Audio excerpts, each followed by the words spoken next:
Thank you very much, Murshid, for a very kind and generous introduction. I think there are some very veteran AMDISA members present here, the founders and the ones who are from before. There are some new members who probably aren't very much familiar with AMDISA. So I'd like to say one or two things about it. As you have already known, AMDISA is the Association of Management Development Institution of South Asia. There are and there is another organization in each of these regions, a regional one, a regional chapter. For Bangladesh, it's AMDIB, Association of Management Development Institution of Bangladesh. And those of you who are present here are members of AMDIB. Their organization are the members of AMDIB. It has always been represented by the head of the organization. That is how you are here. So there has been some period of non-activity in AMDIB, and now AMDIB is very active. They started its activities, and IBA happens to be the secretariat of AMDIB, and the director of IBA is the ex-officio president of AMDIB. That is what I have learned so far. So that's about some of the points that has been raised over the issue that, what this collaboration is all about. And I have jotted down some very important observations that many of you have, mentioned here. So I would like to highlight those a bit. I think the collaboration can happen between institutions, educational institutions, research institutions within the region. Collaboration can happen within the individual countries of the region. Collaboration can happen between the industry and the universities within the region. And this is all very open, as has been mentioned by my colleague, Professor Syed Farhat Anwar, that it's a very open area of collaboration. IBA, since its inception, had collaboration with Indiana University that is still going on. We have subsequent directors have got other collaborations initiatives with other universities. We do on a regular basis collaborate with the local industry. As has been very rightly mentioned, that the corporates are actually there for business. So their research interest would be if there is business. So we as academicians should find ways how we can create business opportunities for them. That is what can be a source of research funding from the industry.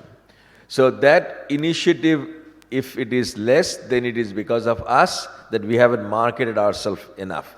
They do go to other consultants. They do have, from within the country, beyond the country, they have their problems solved by consulting with others. But we haven't had enough, marketing on our behalf so that we haven't attracted those funds. So those could be future areas where we can look at for funding, because funding is the issue all of us raised. And it should not be a CSR fund. It should be a R&D fund. It should be a business development fund. So those are the things. That is how businesses should be interested. Why they should? Because in the end, there has to be a business. I would like to point out some areas what Professor Joshi has mentioned in the very beginning. The silk industry, the handloom industry, the leather industry, they're all leather products. All of these are products. And you also talked about the biggest slum, which is the finest product manufacturer of all the brands in the world. That's in Delhi, right? Delhi and Mumbai. Okay. So this is an area of interest. Even Bangladesh can have that area of interest. We have our handloom industry. We have all of these industry we have, and the same story. This is a marketing problem, this is a designing problem, and there could be, these countries are as well manufacturing hubs and also could be a market. So the West, what Mr. Joshi said is very true, but they're not going to mention that in the open, because they are having all kinds of non-business practices going on in those slums. They're paying less than minimum wages. There is no working environment, etc., etc. But when we go to a formal export, in an export-oriented, then all of these sustainability issues, social issues, compliance issues comes in. That cannot be a product made out of there and of the slum and exported. But somehow it is going on. So my point of interest is that this is an area of interest for within the countries. There are craftsmen in all of these countries. All of these countries are, as a policy, they need to create more employment. They need to uplift the population.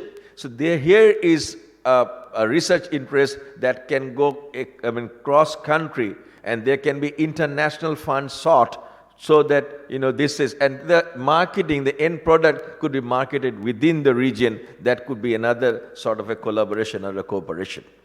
So I take the words of Professor Farhat Anwar, the low-hanging fruits. I think AMDISA should take an initiative for compiling the research, for having a list of the resource person. Whenever we do, right now at Dhaka University, there has to be, in any PhD program, there has to be a foreign professor in the evaluation team, in the examination team. So we need to have a list. We can have a list of professors interested in these areas with their areas, and this can be a online documentation, and it can be within the website of AMDISA, that these are the areas where we have got interested researchers, and also we have got interested research supervisors, so that can be there, the resource person can be there. There can be a calendar of events, so to engage, many of them, to reduce cost and to have easier, flexibility of mobility and all of that. I think we should be doing most of it online. So otherwise, even online, we can have one or two physical ones in a year, but there should be more online, so that the interactions, and it can be facilitated faster, easier, with less cost. So those are the things that I think we should, going forward, we should be doing. Regarding exchange programs of students, I think the idea of sending clubs members, or connecting clubs. We have at IBA, our students participate in international competition throughout, and you might be happy to know that we just won, Bangladesh just became the champions of the world debate, and two of these boys, although they were enrolled in BRAC University as a master student, they're basically IBA's undergraduate students. So, and we have had, and they have beaten all those universities, National University of Singapore, I think all the Ivy League universities, Yale and all. So they have beaten. So these clubs are very active, and they have, I'm sure all of our member institutions have got clubs. So I think they can connect on the club level to solve issues which are more interesting or more challenging for this region, for that matter, climate change and global warming and all of these issues. So I think that's there. What I kind of guessed from what Professor Anwar said about students in the private sector, this is not true for us, at IBA, it's not true. We don't have any interest conflict that our students, the business aspect of private sector universities, okay? We don't have that issue at IBA. But there can be, in student exchange or revenue sharing, that is an issue for private sector universities maybe, but for public sector that should not be a problem. But there can be collaboration without any hiccups in research and in faculty exchange. And faculty exchange also, Dhaka University has already taken this policy of having online faculties to take even full course for a particular semester. At IBA last year, we have tried one whole semester with the faculty sitting in Singapore.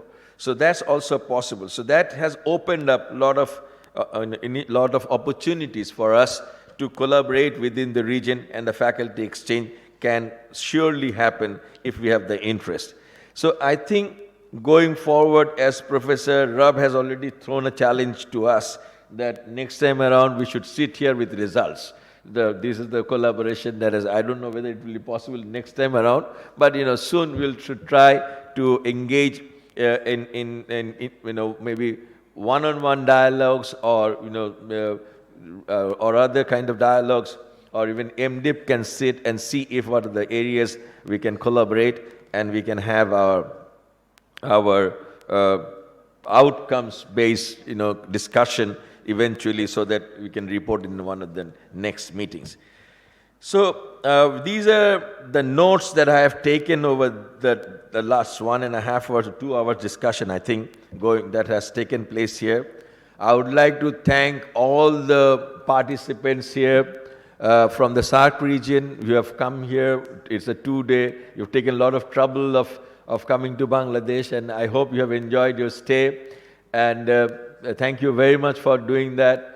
And those who are joining here from various other institutions from within Bangladesh, thank you also for being here, for sparing your time and your thoughts. And my IBA colleagues, Murshid, for that matter, Tanisha, and Milita, and who else, Ridwan, Farhat Anwar, Bhai, yes, all of you who have put in a lot of effort during this preparation time, and to put together these thoughts. And the student volunteers, staff and IBA, and officers for IBA, and also Professor Anwar Hussain, and Professor Mushtaq Ahmed, whom did I miss? Jawad Bhai, for his kind presence. Yeah. Thank you so very much for your contribution, your presence, your help, your thoughts, and we look forward to having more of that. And with that, I would like to end my speech, if you call it.